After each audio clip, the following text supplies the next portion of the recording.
안녕하십니까, 김효석입니다. 한 권으로 마스터하는 21세기 마케팅 전략, 관계 우선의 법칙을 소개해드립니다. 빌 비숍이 지었고요, 김승옥이 옮겼습니다. 이 책은 아는 지인이 강력하게 추천해서 구입하게 됐어요. 안타깝게도 절판이 돼서 저도 이 복사본을 얻어서 읽었습니다. 그러니까 이 방송을 들으시는 분들은 구입이 좀 힘들고요. 대신 제가 중요한 부분만 말씀드릴 테니까 혹시 모르겠어요. 이게 재판이 나올지. 현재는 녹음하는 현재는 구입이 불가능합니다. 저도 복사본을 얻어가지고 읽었을 정도니까요. 그래서 더 귀하지 않을까 싶어요. 관계우선의 법칙은 21세기 마케팅의 법칙이란 얘기인데요. 상품 중심에서 고객 중심으로 우리가 갔다는 건 누구나 알고 있습니다. 근데 과연 그런가? 많은 기업들이 좋은 상품을 개발하는 데만 너무 많은 투자를 하는 것이 아닌가를 이 책에서 이야기하고요. 고객과 관계를 만들어라. 물론 다 읽고 나면 좀 홈페이지나 모든 마케팅이 비슷해요. 그러니까 고객을 위한 홈페이지를 만들고 무료 서비스를 하고 거기에서 그 데이터베이스를 가지고 제2의 비즈니스를 한다. 라는 이제 마케팅인데 모든 회사가 다 홈페이지로 마케팅하는 건 아니잖아요. 자칫 이 책을 보다 보면은 너무 제조회사 쪽에서 IT 쪽으로만 가는 거 아닌가라고 오해할 수도 있겠어요. 하지만 그렇게 갈 수도 있지만 가지 않는다 하더라도 내가 제조회사다, 내가 서비스 회사다 했을 때 과연 나는 어떻게 기존 고객을 관리하고 더 많은 고객을 내 편으로 만들 것인가, 고객 중심주의를 하고 있는가라는 반성을 하고요. 아이디어를 얻을 수 있다고 봅니다. 완전히 사업을 접고 이 빌 비숍이 얘기하는 홈페이지 사업을 하라는 거는 아니라고 생각이 들어요. 여기서 아주 재밌는 일화로 시작을 합니다. 배가 두 척이 있어요.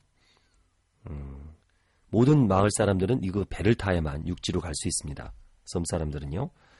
론이라는 사람과 밀턴이라는 사람이 있습니다. 자, 우선 론은요, 하루도 쉬지 않고 일을 합니다. 그의 작은 배는 한시도 쉬지 않고 움직여요. 하지만 못하는 날 같고 배는 출렁거리고 물도 튀고 참 힘들죠. 근데 배가 어차피 두 개밖에 없으니까 선택의 여지가 없어요. 반면에 밀턴은 일주일에 이틀을 쉽니다. 그는 월요일과 화요일에는 론이 혼자서 밀려드는 손님을 맞이하면서 즐거워하도록 내버려둬요. 론은 신이 났죠. 하지만 선택의 여지가 없죠. 월화 같은 경우에는 한 대밖에 없으니까 불편함을 감수하고라도 그 배를 타야 됩니다. 승객들은. 밀턴은 왜 이틀을 쉬었을까요? 이유가 있었습니다. 그는 쉬는 날이면 더 좋은 배를 만드는 작업에 매달렸어요. 3년 동안 쉬는 날마다 사배를 만드는 작업을 했습니다. 물론 론은 모르죠. 고객들의 욕구를 충족시켜줄 수 있도록 설계했어요. 짐을 놓을 수 있는 선반을 설치하고 편안하고 좋은 좌석을 만들었어요. 모토도 배 안에 설치해서 조용한 것을 채택했고요. 이 세배는 옛날 것보다 커서 손님을 10명 가까이 태울 수도 있었습니다. 훨씬 빨라서 5배나 빨리 호수를 건널 수 있었어요. 그리고 밀턴은 마지막으로 주스와 가벼운 음료로 가득 채운 냉장고를 배 안에 설치했습니다. 어떻게 됐을까요? 자, 밀턴이 세배를 갖고 나왔을 때 론은 어떻게 됐을까요? 누가 론의 배를 탈까요? 그쵸? 아무리 가격을 싸게 한다고 해도 론의 배를 사람들은 잘 타지 않습니다. 결국 론은 실업자가 됐죠. 여기서 뭘 우리가 배울 수 있냐면 기업의 소유주들은 잠시 일을 좀 멈추고 더 좋은 사업을 구축하기 위해서 계획을 짜는 시간이 필요하다는 거예요. 기업이 성장하지 못하거나 심지어 파산하는 경우가 많다는 것. 이거는 당장의 것만 급급하다가 대책을 세우지 않아서 그렇습니다. 근데 더 좋은 상품을 만들어내는데 초점을 맞춘 밀턴의 방법은 오늘날 별로 효과를 발휘하지 못합니다. 왜 그랬을까요? 대기업이, 엄청 큰 자본을 갖고 있는 기업이 호수 배 사업을 뛰어든 거죠. 더 좋은 시스템, 더 나은 배를 가지고 온 거예요. 그랬더니 또 밀턴도 밀려나게 됩니다. 첨단 기술, 호수를 왕복하는 첨단 기술들이 들어오니까 더 이상 혼자서 하는 것은 안 되죠. 오히려 밀턴이 만든 배는 집에서 만든 배니까 괴상한 배로밖에 볼 수 없는 거예요. 자, 오늘날의 시장에서 기업은 제품이나 서비스 중심이 아니라 특정 고객 유형의 중심으로 구축돼야 된다고 이 책을 얘기합니다. 그래서 관계우선이 왜 중요한가를 앞쪽에서 많이 얘기를 해요. 우선 왜 관계우선의 법칙인가를 알려드리겠습니다. 아인슈타인이 1905년에 특수 상대성 이론을 발표했을 때 우주에 대한 우리의 인식을 영원히 바꿔놓은 혁명이 시작됐죠. 아인슈타인은 250년 동안 물리학의 초석이라는 자리를 고수하고 있던 운동의 법칙을 내놓은 뉴턴경을 단 한 번의 눈부신 손짓으로 무색하게 만들어 버렸습니다. 스위스의 특허국 사무실에서 혼자 연구를 하던 아인슈타인이 어떻게 그토록 놀라운 업적을 이룩할 수 있었을까요? 역사가들은 아인슈타인이 그처럼 획기적인 이론을 내놓을 수 있었던 배경을 여러 가지로 설명하고 있습니다. 첫 번째는요, 뉴턴의 법칙들은 아인슈타인이 자연 속에서 관찰한 것 중 여러 가지를 설명해 주지 못했습니다. 두 번째는요, 젊은 아인슈타인은 당시 과학계와 학계 울타리 바깥에서 자신의 이론을 만들어냈습니다. 오히려 아웃사이더였던 거죠. 낡은 사업 방식은 더 이상 효과를 발휘하지 못합니다. 이렇게 새로운 것들이 등장할 수 있다는 거예요. 우리가 가장 소중하게 산 기업은 기업 모델, 전략, 시스템들은 산업혁명이 시작된 이후 별로 변하지 않았고요. 이제는 시대에 뒤떨어진 것이 되고 있습니다. 새로운 생각들, 새로운 모델들, 새로운 전략들, 시스템이 필요합니다. 그런데 왜 사람들은 아직도 제품 우선의 법칙을 집착하는 걸까요? 여긴 두 가지 이유가 있습니다. 첫 번째는 너무 오래됐던 거죠. 그냥 익숙한 거예요. 우리 문화에 깊이 배어있기 때문에 굳이 변하고 싶지 않은 겁니다. 두 번째는 만약 우리가 그 법칙을 이용하고 있음을 인식하고 그 법칙을 바꾸려는 의도를 갖고 있다 하더라도 시대에 뒤떨어진 이 법칙을 뒷받침하는 기존 전략과 시스템들이 도저히 넘을 수 없는 듯한 장벽이 되어서 우리 앞을 가로막습니다. 나 혼자 바꿔서는 안 된다는 거죠. 이미 익숙한데 왜? 자, 그러면 제품이나 서비스를 중심으로 기업을 구축하는 이런 제품 중심의 관념 이외에 그러면 관계우선의 법칙은 무엇이냐?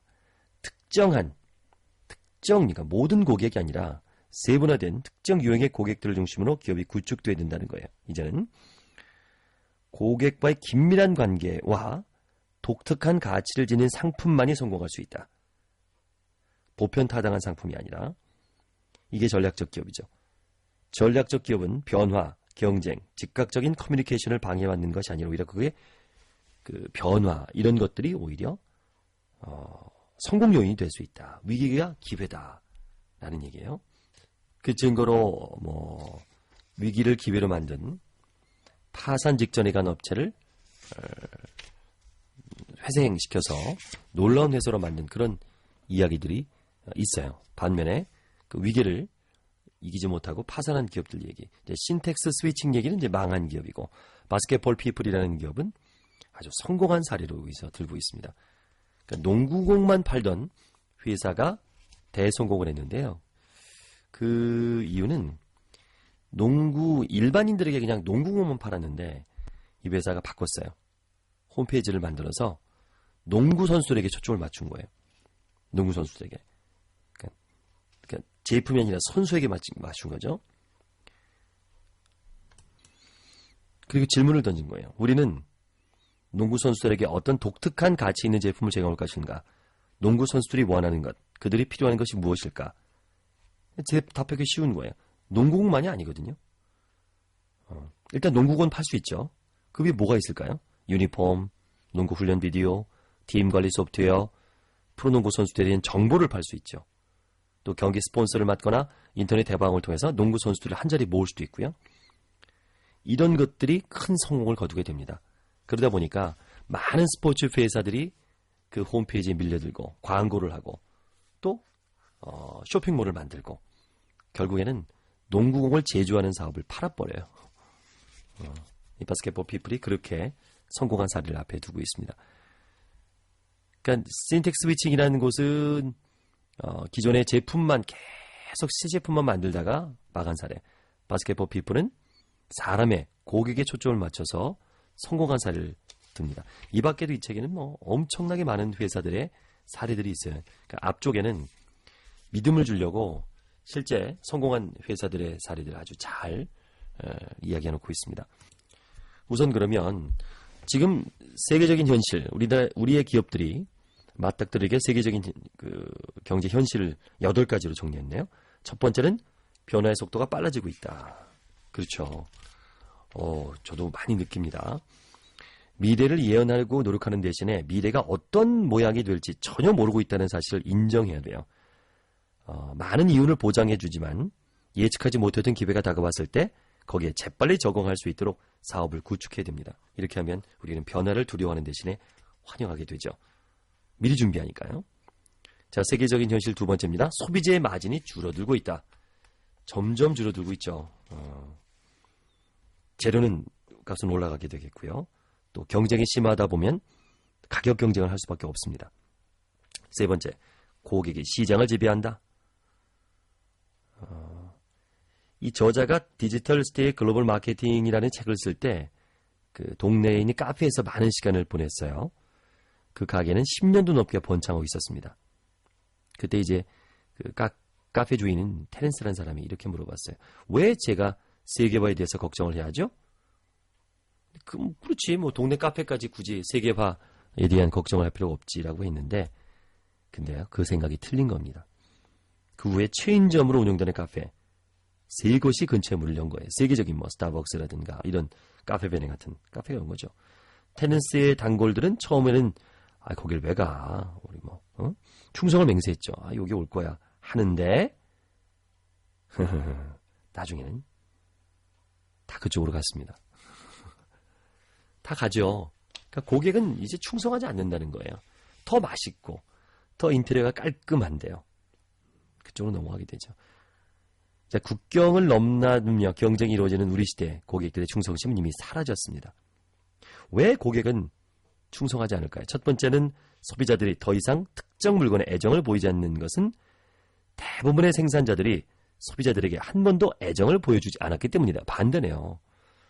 오히려 생산자들이 애정을 주지 않는데 왜 소비자들이 애정을 주는 것인가? 말로만 애정이다. 고객주의라고 하는 건 아닌가? 단골 손님은 당연한 듯 받아들이면서 새로운 손님이 끌어들이는 데에만 시간과 에너지를 쏟아붓습니다. 맞아요.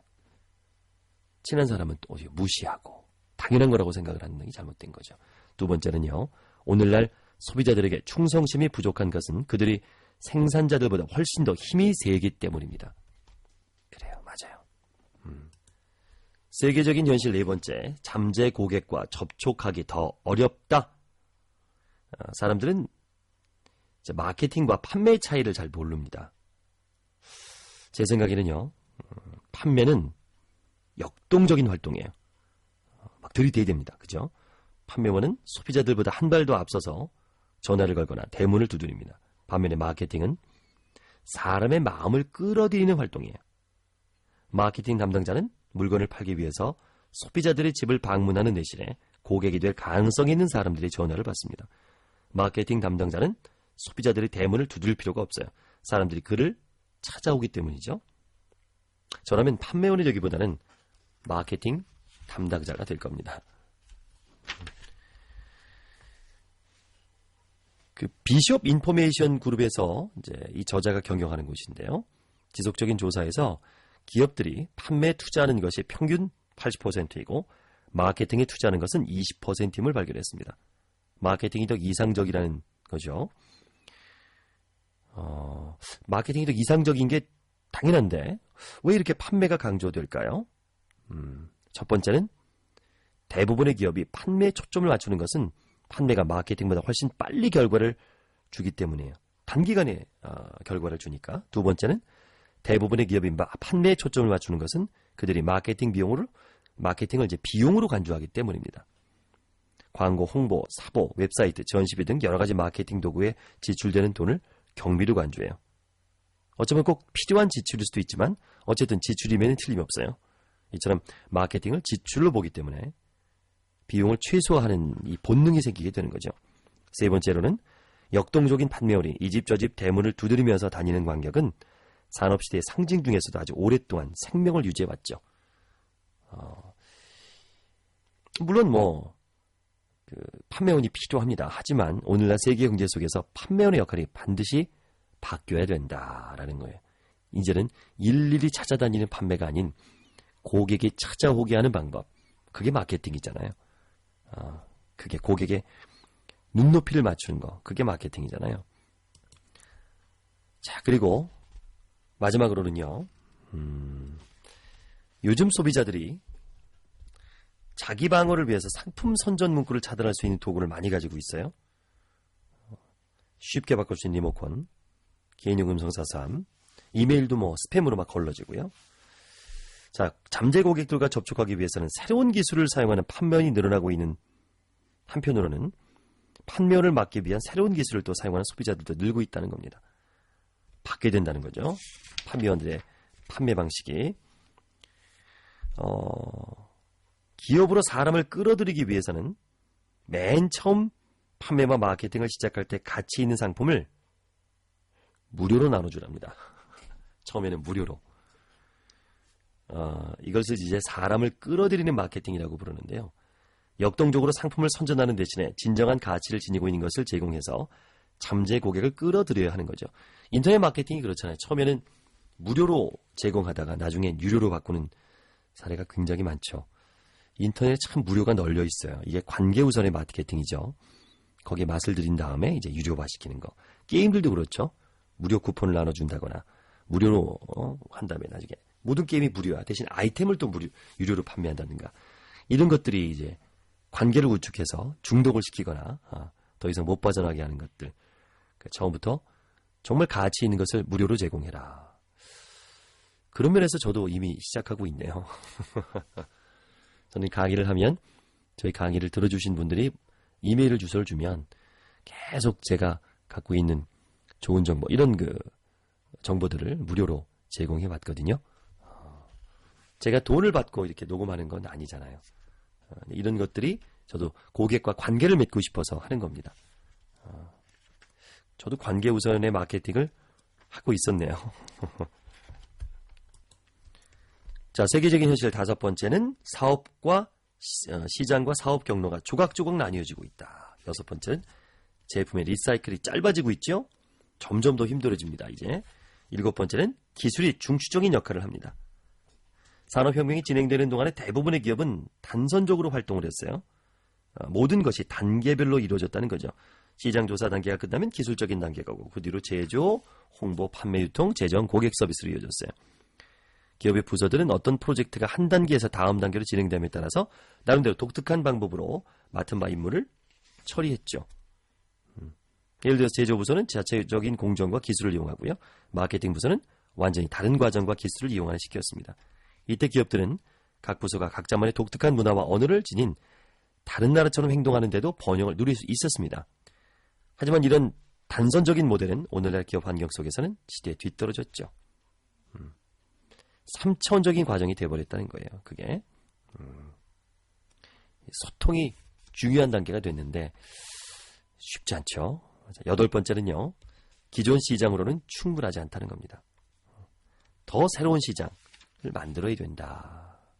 그래서 이런 세계적인 현실을 받아들여야 된다. 물론 알고 있죠. 알고 있습니다. 하지만 이 현실을 맞춰서 자신들의 전략과 시스템을 변화시키기 위한 행동을 하지 않는다는 겁니다.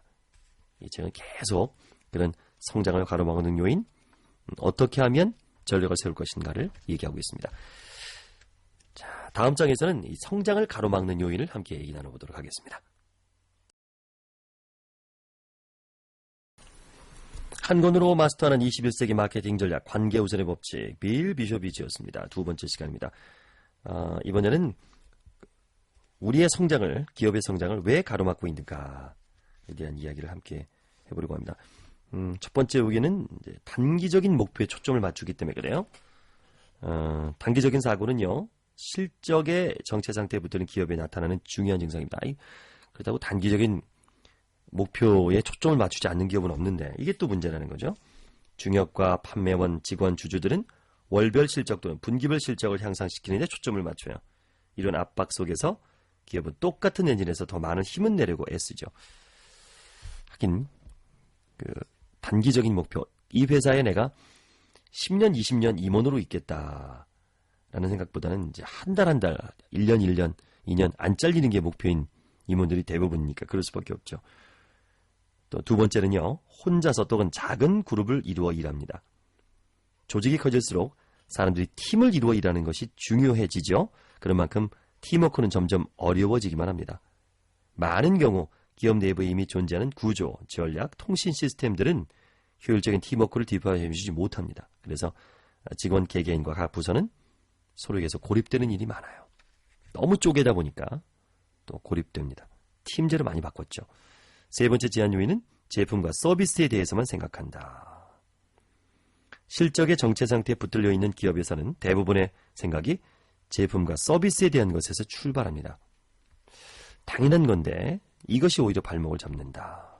또 네 번째는요, 경쟁자를 물리치려고 노력한다. 실적의 정체 상태에 붙들린 기업은 대개 경쟁자를 물리치려는 노력과 강박에 시달려요. 그러면 이 빌 비숍은 뭘 주장하냐면 경쟁자를 물리치는 것이 아니라 협업한다. 아유, 당연한 얘기라고 생각하시는데요. 오히려 경쟁자가 나의 하청업체로 또는 갇힌 파트너로 만드는 방법이 있더라고요. 여기서 그 대안을 제시를 합니다. 다섯 번째 제한 요인은요, 마케팅이 아니라 판매에 초점을 맞춘다. 늘 주장하는 거죠. 판매 촉진을 위해서 또 도구 개발에만 매달리고요.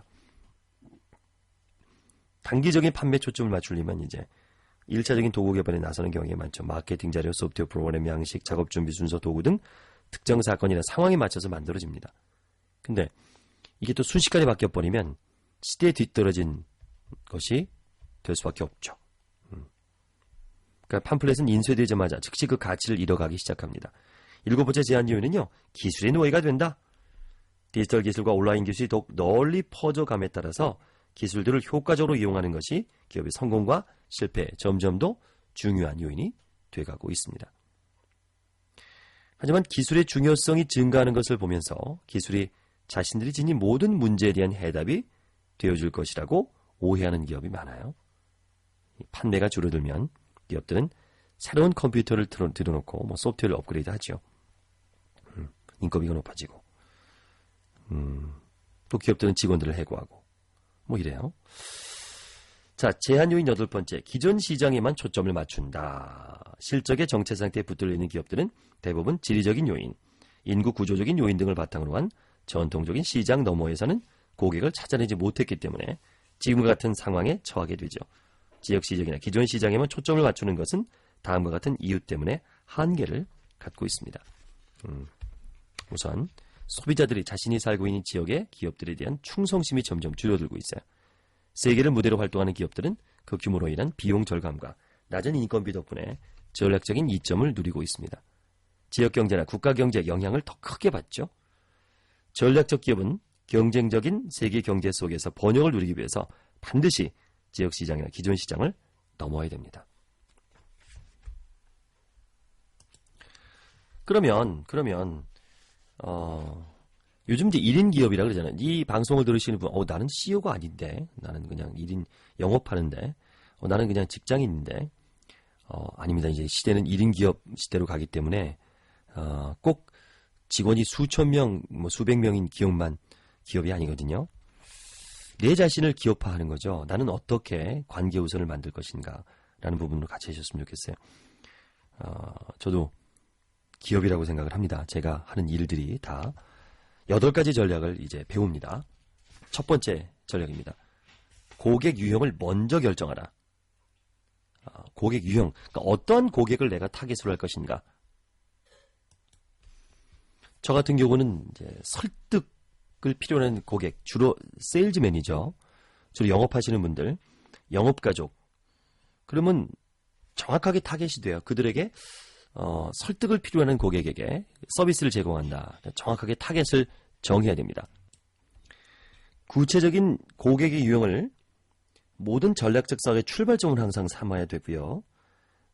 내가 선택한 고객들에게 독특한 가치를 지닌 상품을 제공해서 사업을 구축해야 됩니다. 각각의 고객 유형을 별도의 사업 대상으로 간주해야 되죠. 그러니까 이 꼭 한 고객이 아니라 고객을 더 쪼개는 거죠. 여성 고객, 남성 고객, 또는 보험 고객, 저 같은 경우는 자동차 영업하시는 분, 이런 식으로 더 쪼개면 더 세분화된 사업이 가능하다는 겁니다. 자, 전략 두 번째는요. 경쟁자를 당신의 잠재 고객이나 파트너로 만들어라. 이야, 이게 정말 대단하죠. 그러니까 저도 경쟁사를 이제 만나면 컨설팅 회사나 아니면 저의 경쟁사라고 하면 또 강사가 될 수 있겠죠. 저처럼 이제 세일즈나 설득 강의를 하는 분들, 명강사분들, 경쟁 관계가 아니라 같은 파트너로 만들자는 거죠. 독특한 가치를 지닌 상품을 제공하고 자신이 선택한 고객들과 좋은 관계를 맺음으로써 경쟁에서 벗어나야 됩니다. 내가 만들어내고 제공할 수 있는 가치의 범위를 확장해서 독특한 가치를 지닌 상품을 제공해야 되고요. 독특한 가치를 지닌 상품을 제시함으로써 경쟁자들을 전략적 파트너 또는 고객으로 변화시키는 거죠. 외주를 주거나 그럼 되죠. 저도 누가 강의를 해달라 그러면 막 소개해주고 이러면서 파트너로 삼는 경우가 많습니다. 세 번째는 팀워크를 통해서 시스템과 전략을 통일시켜라. 오늘날의 기업 환경에서는 팀워크 역시 필수적이죠. 팀워크 덕분에 전략적 기업은 모든 활동과 자원을 정돈해서 자신이 선택한 고객들에게 독특한 가치를 지닌 상품을 제공할 수 있습니다. 오늘날 대부분의 기업은 참 팀워크가 부족해요. 특히 제품 우선의 법칙을 중심으로 하고 있는 기업이 더욱 그러하고요. 모든 사람이 서로 다른 사업 모델을 사용하면서 각각 다른 전략적 방향을 향해 나아가고 있다면 그 기업은 모든 노력과 자원을 고객들에게 독특한 가치를 지닌 상품을 제공하는 데 집중할 수 없다는 점입니다. 이 전략 시스템을 감사할 때마다 보면 이제 분열된 모델, 전략, 시스템을 갖고 있는 기업들이 높은 비용을 지출한다는 걸 이 저자는 봤다 그래요. 지금까지 조사 결과 응답자들이 세 가지 활동이 하려고 대답했습니다. 소비자 중심의 활동 10%, 능력 개발 5%, 가치가 낮은 활동 85%. 재밌는 건요. 이러한 활동에 시간을 얼마나 쓰고 싶냐는 질문은 또 이렇게 얘기합니다. 소비자 중심의 활동 80%, 능력 개발 15%, 가치가 낮은 활동 5%. 어쩌면 이렇게 딱 들어맞아요. 반대가 됩니까? 독특한 가치를 지닌 상품을 제공하는 것이 오로지 팀워크 통해서만 가능하기 때문에 팀워크가 중요합니다. 자, 그럼 팀워크에 실패하는 이유는 뭘까요? 첫 번째는 제품을 중심으로 구축된 기업에서는 진정한 팀워크를 이룰 수 없어요. 이런 기업에서는 제품 부분과 고객 부분이 항상 충돌하기 때문에요. 두 번째는 대부분의 기업들은 계획을 짜고 전략적 결정을 내릴 때 여전히 산업시대적인 하향식 접근 방법을 사용하고 있습니다. 세 번째, 팀워크 프로그램들이 실패하는 것은 기업들이 이른바 팀워크 능력을 제대로 이용하지 않기 때문입니다. 그럼 어떻게 할 것이냐? 모든 사람의 의견을 반영하는 팀워크가 있어야 됩니다. 어떤 식으로든 모든 사람이 새로운 비전을 개발하는 데 참여해야 소통이 이루어지죠. 비전과 전략을 모든 직원에게 분명히 전달해야 돼요. 소통을 위해서. 또 비전을 검토하고 중요한 결정을 내리기 위해서 정기적인 회의를 열어야 됩니다. 매주 2주일마다 또는 매달 분기별로 또는 6개월마다 회의를 열어야 됩니다. 팀워크는 내 기업의 모든 시스템과 전략을 통합하는 데 도움이 되기 때문에 독특한 가치를 창출하고 제공하는 능력을 강화시킵니다. 또 관계우선의 법칙을 사용한다면 팀을 이루어서 일하기도 쉬워질 것이고요. 전략적 기업팀은 공동작업을 통해서 기업을 위한 모델 시스템과 전략들을 개발합니다. 자, 전략 네 번째입니다. 이상적인 비전을 가지고 프로젝트를 시작하라. 그러니까 행동을 취하기 전에요. 이상적인 시스템 모델을 그리는 것은 모든 프로젝트의 시작이죠. 또 근본적으로 결함이 있는 기존 시스템의 점진적인 향상을 시도한다면 의미 있는 발전은 불가능합니다. 그러니까 버리라는 거죠. 이상적인 시스템 모델을 출발점으로 삼으로써 당신은 자신이 갖고 있는 시간, 돈, 자원 등을 기준으로 자기 나름의 속도로 이상적인 시스템을 향해 나아갈 수 있습니다. 자, 전략 다섯 번째입니다. 잠재 고객을 끌어들이기 위해서 가치 있는 것을 무료로 제공하라. 사람들을 끌어들이는 마케팅의 개념에 대해서 좀 더 이해하기 쉽게 위해서는요. 웹사이트에서 한번 생각을 해봅니다. 대부분의 웹사이트가 실패하는 것은 전자 팜플렛에 지나지 않기 때문입니다. 뭔가 와서 볼 게 있어야죠. 가져갈 게 있어야 되죠. 와서 가져가다 보면, 보다 보면 이제 충성심이 생기죠. 사람들도 끌어들이게 됩니다. 중요한 정보, 유용한 데이터베이스, 전문가의 조언, 강력한 소프트웨어, 즐거움을 주는 내용, 이런 것을 무료로 제공한다면 잠재 고객들은 그 웹사이트에 끌리게 될 거예요. 그 얘기입니다. 잠재 고객과 접촉하는 것이 점점 어려워지고 있기 때문에 그들이 스스로 당신의 기업을 찾아오도록 끌어들여야 됩니다. 잠재 고객을 끌어들이기 위해서는 상품 판매를 위한 선전용 문구를 늘어놓기 전에 가치 있는 것을 무료로 제공해야 됩니다. 이때 제공되는 가치 있는 물건은 아무런 조건 없이 잠재 고객에게 혜택을 주는 것이어야 되고요. 이 물건의 가치는 기준이 되는 홍보 아이디어에 의해서 결정이 됩니다. 자, 전략 6번째, 고객의 상품을 조합할 수 있도록 독특한 구성 요소들을 제공하라. 변화 속도가 점점 빨라지는 시대에 번영을 누리려면 특정 제품이나 서비스 대신 독특한 가치를 지닌 구성 요소, 즉 가치 있는 구성 요소를 제공해야 됩니다. 가치 있는 구성 요소를 제공함으로써 고객들과 잠재 고객들의 독특한 욕구를 더욱 충족시킬 수 있고요. 이유를 약속해주는 기회들을 움켜잡을 수 있습니다.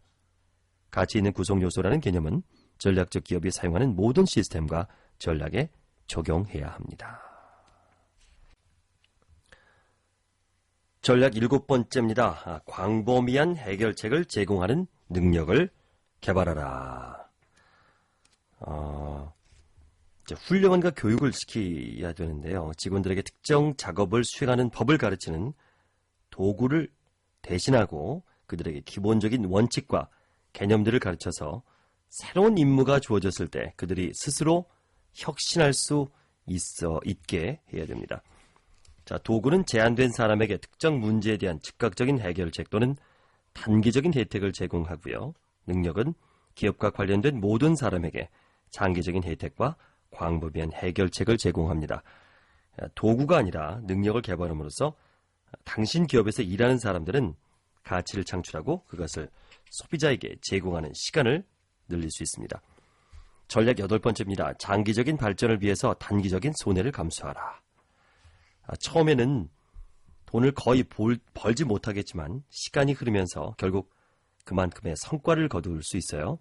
이보 전진을 위한 일보를 후퇴함으로써 더 크고 밝은 미래를 실현하는 겁니다.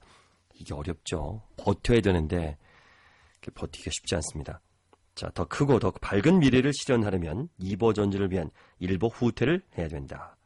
독특한 가치를 지닌 새로운 제품을 만들기 위해서 수익과 생산성의 단기적 감소를 기꺼이 받아들이는 기업은 성장할 가능성이 가장 큽니다. 투자자, 고위 경영자, 직원, 그 밖에 당신의 기업과 관련된 사람들로부터 일시적인 후퇴에 대한 지지를 얻어내려면 전략적 후퇴를 계획하고 준비를 한 다음에 실천에 옮겨야 합니다. 맞습니다. 이 전략적 8단계를 잘 실천하는 기업이 전략적 기업이죠. 한 권으로 마스터하는 21세기 마케팅 전략, 관계우선의 법칙과 함께 오고 있습니다. 빌 비숍이 주었고요. 김스곡이 올립니다. 세 번째 시간입니다. 가장 중요한 시간이고요. 정리하는 거죠. 그러면 전략적 기업으로 변신하는 12단계는 뭘까라는 거예요. 쭉 먼저 말씀드리면 1단계는요. 당신은 회사 내부와 외부에서 사람들을 모아서 전략적 팀을 만들어야 돼요. 2단계는요. 시장성 있는 고객 유형을 선택해야 되고요. 3단계는 그 고객들에게 어떤 가치를 지닌 구성 요소를 제공할 것인지 파악해야 됩니다.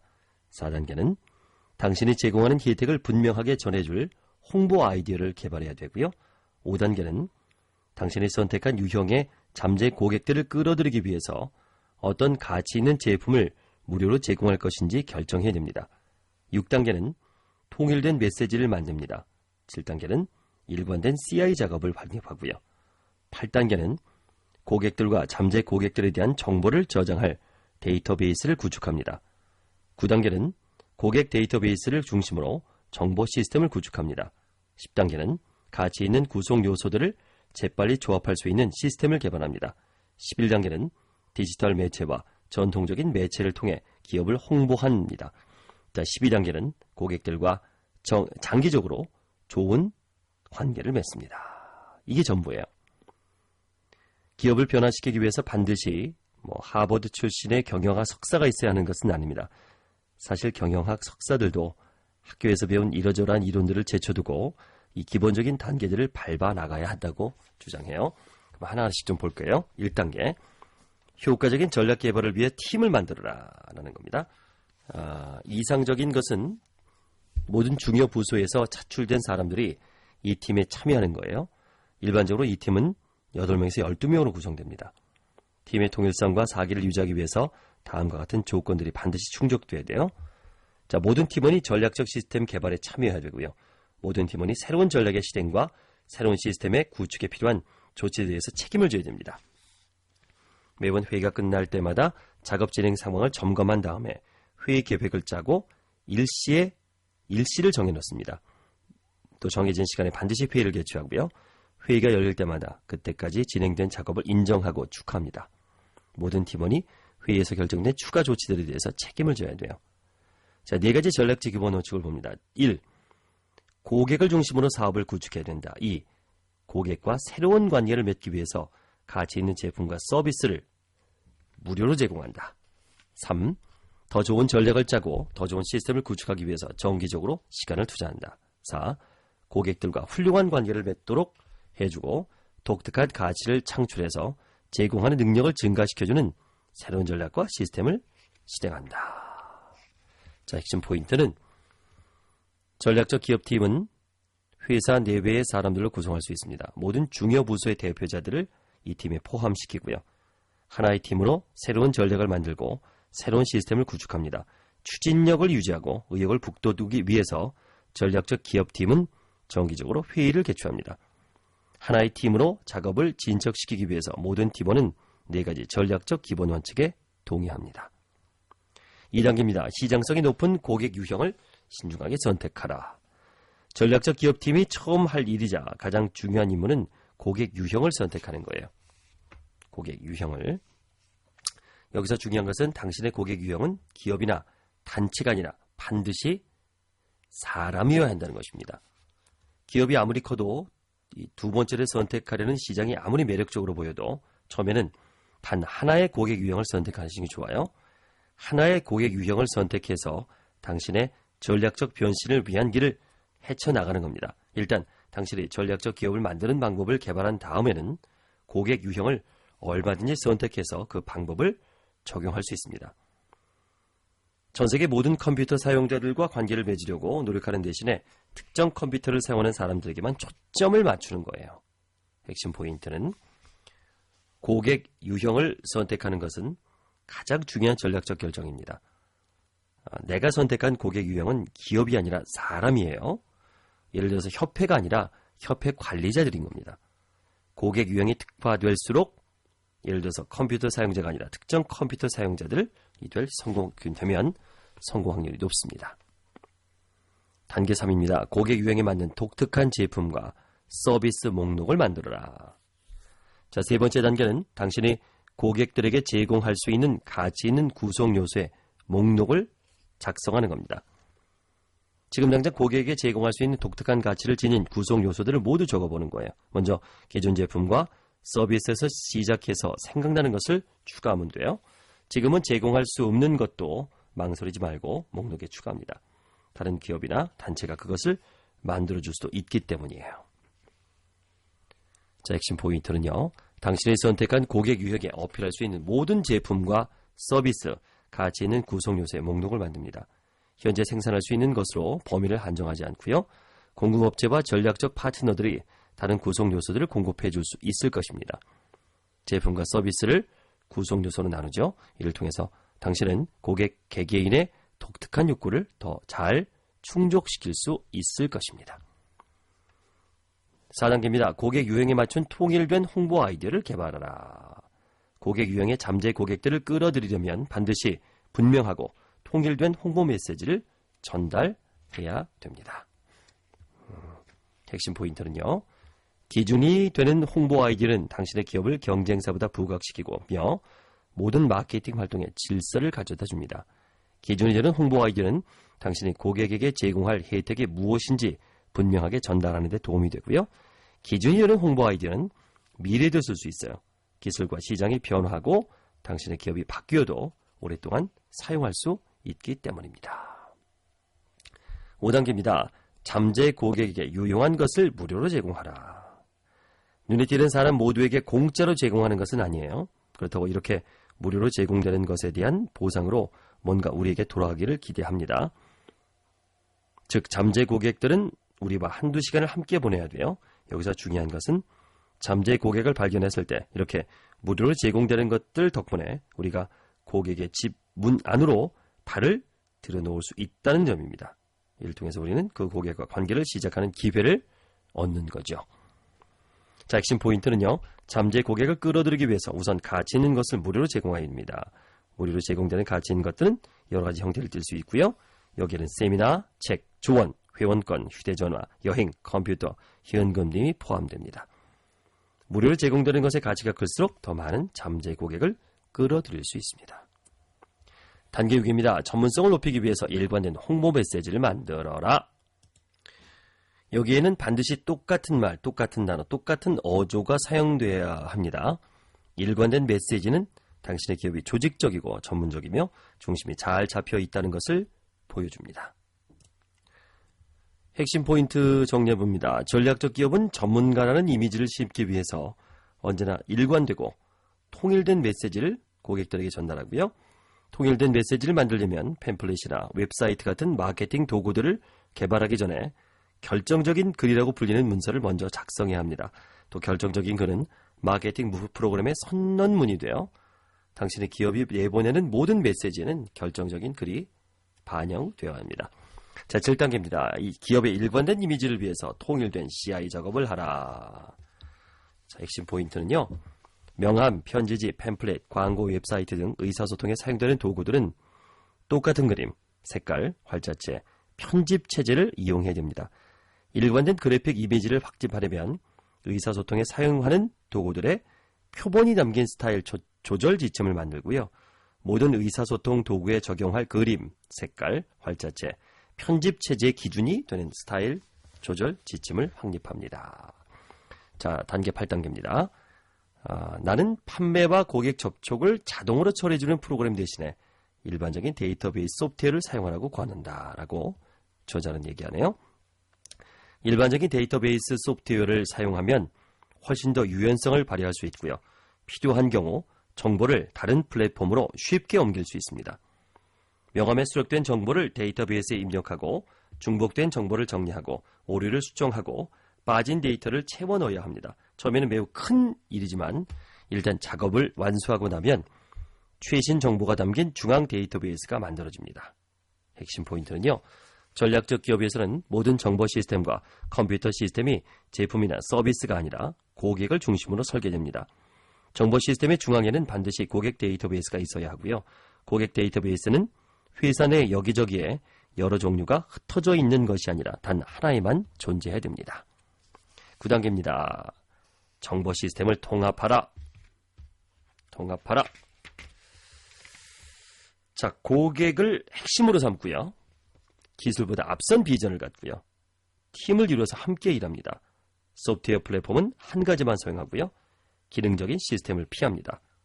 정보를 종류별로 데이터베이스 파일에 저장하고요.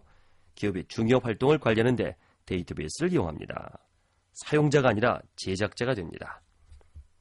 많은 기업이 계획도 없이 정보 시스템을 구축하는 것을 보면 그저 놀라울 뿐이에요. 이것은 마치 청사진도 그리지 않고 집을 짓는 것과 같습니다.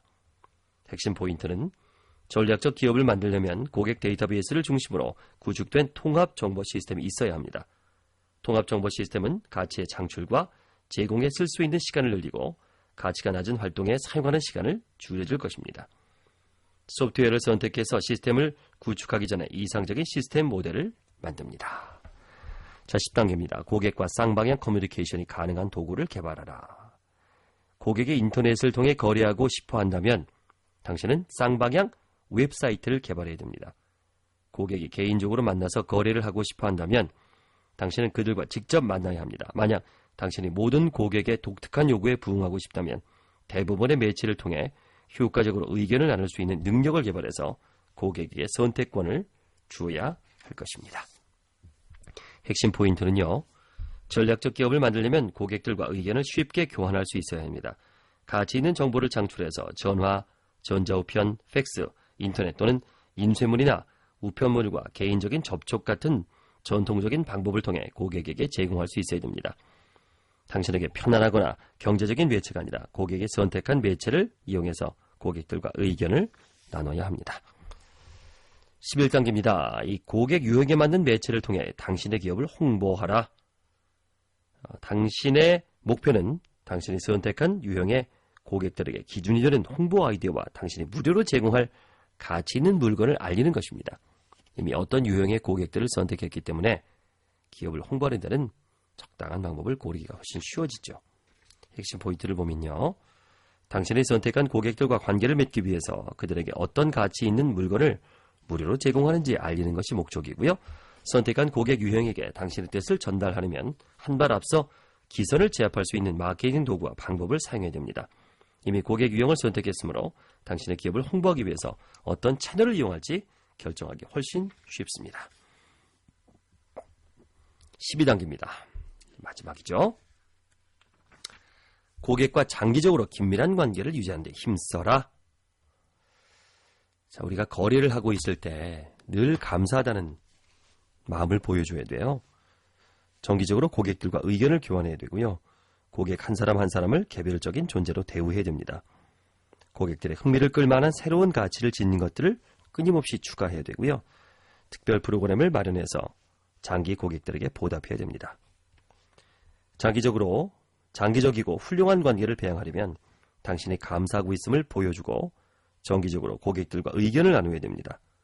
고객 데이터베이스는 당신이 갖고 있는 집단 기억입니다. 이 데이터베이스에는 고객들에 대해서 알고 있는 모든 것들이 들어있습니다.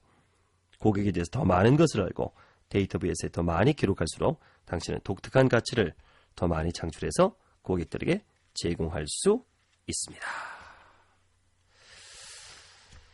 저는 이 책을 보고 결론적으로 느낀 것은 이렇게 썼어요. 책 뒤에다가 여러 번 봐야겠다. 그리고 돈은 잃어도 사람을 잃으면 안 된다. 고객이 재산이다. 인맥이 재산이다. 그쵸? 꼭 그 기업을 하지 않더라도 살아가면서 인맥이 사실 고객이거든요. 친한 사람들이 고객이에요. 늘 가까운 사람들에게 잘 해줘야 됩니다. 제가 팔로우라는 책에서 얘기했듯이 가까워질수록 자꾸 이렇게 우습게 여기는 경우가 있는데 가까운 가족, 아내, 아이들, 그리고 친구, 직장 동료 다 고객이라고 저는 생각합니다. 우습게 여기지 말고 가족이라고 해서 막대하지 말고 그 관계를 더 끈끈하게 맺기 위해서 노력해야겠다는 생각이 들고요. 제가 스피치 과정을 하고 강사 과정을 하면서 저와 인을 맺었던 또 쇼호스트를 하면서 많은 사람들에게 더 이익을 주고 많이 베풀고 나눠주는 결국 그게 남는 거거든요. 그런 삶을 더 열심히 살아야겠다라는 생각이 들었습니다. 여러분들도 관계를 만든 관계 우선의 법칙을 자, 안타깝게도 이 책이 아직 판매가 되진 않아요. 절판이 됐는데 혹시 정말 이 책을 간절히 원하신다면 구하는 방법이 있습니다. 연락 주시면 제가 어떻게든지 한번 도움을 드리도록 하겠습니다.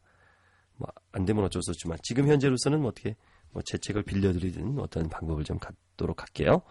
자, 함께 해주셔서 감사드립니다.